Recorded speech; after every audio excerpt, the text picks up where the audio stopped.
Thank you.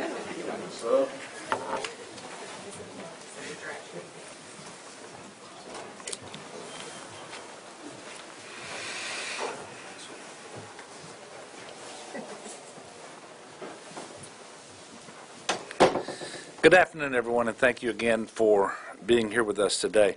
As you all know, yesterday I signed a statewide emergency declaration in anticipation of Tropical Storm Gordon and its impact upon Louisiana. And we also activated 200 National Guardsmen yesterday.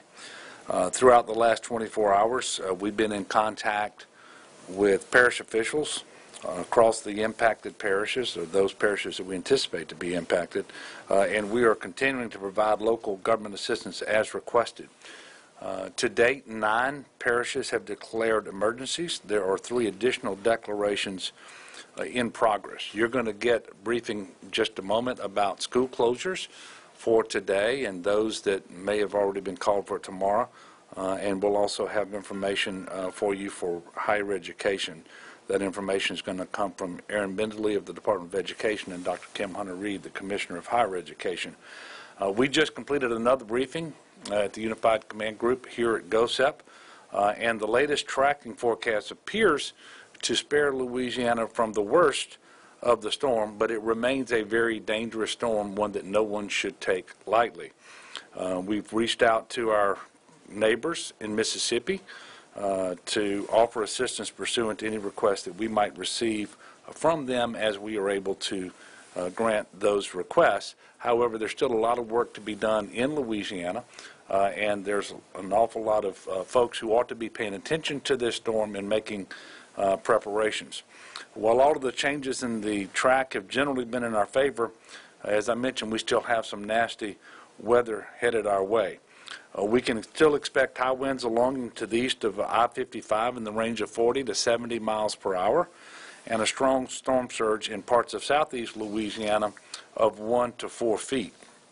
And it's critically important for everyone to remain vigilant because the storm could shift back in our direction before it makes landfall. It also could strengthen further as it continues to cross the Gulf of Mexico. And the truth is there's not much difference between a strong tropical storm in terms of the force of the winds and a Category 1 hurricane. Both are very dangerous, especially when you have ground that might be saturated from rain that's been falling over the last several days anyway. We're still keeping a close eye on southeast Louisiana, including the Florida parishes, for heavy rains and high winds. But we also need to start focusing on northeast Louisiana, too, as this storm moves northwestward along its track. This afternoon, GOHSEP will conduct a briefing with the National Weather Service out of Jackson, Mississippi, and with parish officials from northeast Louisiana to make sure that they can continue to prepare. I've just authorized up to an additional 150 guardsmen to be activated, and we're beginning to place assets around northeast Louisiana with this storm on track to impact that area overnight and into tomorrow. This afternoon, GOHSEP will begin coordinating with the National Weather Service out of Jackson, as I just mentioned. So again, we're not out of the woods. We still have a couple of days left to go, and I'd ask everyone to pay close attention, to get prepared. If you haven't done so, it's not too late. To get a game plan, I'd ask you to go to getagameplan.org. It will give you information about what you need to do to be prepared. And with respect to road closures, which as of right now we don't have road closures as a result of this particular storm, but go to 511la.org, 511la.org for real-time information on road closures. We will send out a notice of the next briefing as the storm makes landfall, should in fact there be another briefing here of the Unified Command Group. So at this point in time, I'm going to be followed by Aaron Bindley, and then she will be followed by Dr. Kim Hunter-Reid, and then we will take questions, and of course those questions can be addressed to any of the 3 of us or those individuals who are here with us today. So Aaron? Thank you, Governor. The Louisiana Department of Education has been monitoring school closures of our public school system throughout the last 24 hours. As of now, we now have 12 school districts that have closed for today across the state. I'll read the list. Closed today are Assumption, Bogalusa, Jefferson, Lafourche, Orleans, Plaquemines, St. Bernard, St. Charles, St. Helena, which just closed at noon today, St. James, St. John, and St. Tammany.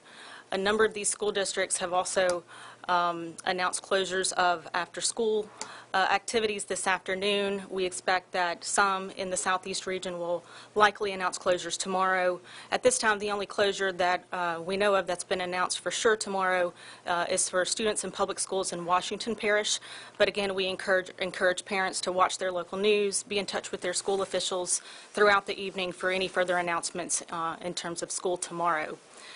We encourage our school systems to continue to work with their local offices of emergency preparedness, and we stand ready to help them in any way. Thank you. Thank you, Erin. Good afternoon. Kim Hunter-Reid, Commissioner of Higher Education. In terms of the update from Higher Education, I met this morning with all of the system presidents to get the update and to make sure that we are coordinated and on track to support our institutions. In addition to the 5 campus closures that were closed as of this morning and the 6 LSU Ag Centers, we have 3 campuses that are closing early today. UNO at 2 p.m., Southeastern at 3:30 p.m., and Nichols at 4:30. The only campus that has announced closure for tomorrow is Southeastern University. They will be closed tomorrow. All other institutions will keep us posted. They are all coordinating with their local officials. We encourage our students and our campus community to monitor the weather, as the governor mentioned, to make sure you have a game plan and that you not take this lightly. We want to make sure that everyone is safe, and we are continuing to monitor, and we will update you as we have more information. Thank you, Governor. Thank you. And with that, we will take whatever questions you might have. Governor, in terms of the protection around New Orleans and some of the low-lying areas and outside of the levee system, are there specific things that y'all have done or that have been requested of the state to fortify areas at this point? No, the requests that we've gotten have been for barricades to advise motorists of high water, or to actually, high water signs to do that, or barricades to close off roads. You may recall that the mayor-president in Orleans actually already has in place a voluntary evacuation for those areas in Orleans Parish outside of the levee protection. But we have not received specific requests for any additional activities beyond that at this time. And based upon the most recent information we have from the National Weather Service, it appears that, well, it doesn't appear, if you take a line from Grand Isle towards Baton Rouge, everything to the west of that line has been released from the tropical storm warning. And then the area of the state of Louisiana that appears to be most at risk for damage related to this storm is Washington Parish, St. Tammany Parish. But clearly we look further south towards St. Bernard and Plaquemines Parish, which could potentially have some problems as well. But the tracking of the storm seems to be, there's a great degree of confidence in the forecast as it relates to the tracking of the storm and to the strength of the storm as it makes landfall. Any other questions? Yes, ma'am. Can you talk about where the National Guardsmen are being placed? I could, but I'm going to ask General Curtis to do that. Thank you. All right. Thank you, Governor. Okay, so for landfall, we placed high water vehicles and boats starting in Plaquemines Parish, St. Bernard, Orleans, St. Tammany, Washington, Tangipahoa, and then I have helicopters on standby in Hammond that can do search and rescue. We have other vehicles that are staged like in Baton Rouge, Lafayette, Lake Charles, and then we will start working up in northeast Louisiana, as that storm starts moving in that direction. All right, thank you. Anything else? Yes, ma'am. Do you all expect, I know there's supposed to be a lot of rain in New Orleans. Yeah. Do you expect that the drainage system there is going to be overwhelmed? No. No, we do not, both because of the rainfall that we are expecting, but also because of the current condition of the pumps, which seems to be good, and power generation capacity, which also seems to be good. So we are not anticipating issues there.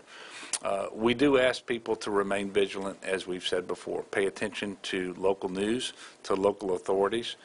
Make sure you know if schools are closed. At this point in time, we are not anticipating any early closures of state offices today. We are not prepared to make any announcements about tomorrow, but should the need arise to make changes for tomorrow with respect to state offices being open or closed, or potentially any early closures tomorrow, we will let individuals know about that as well. So continue to be prepared and pray for the best. Thank you very much.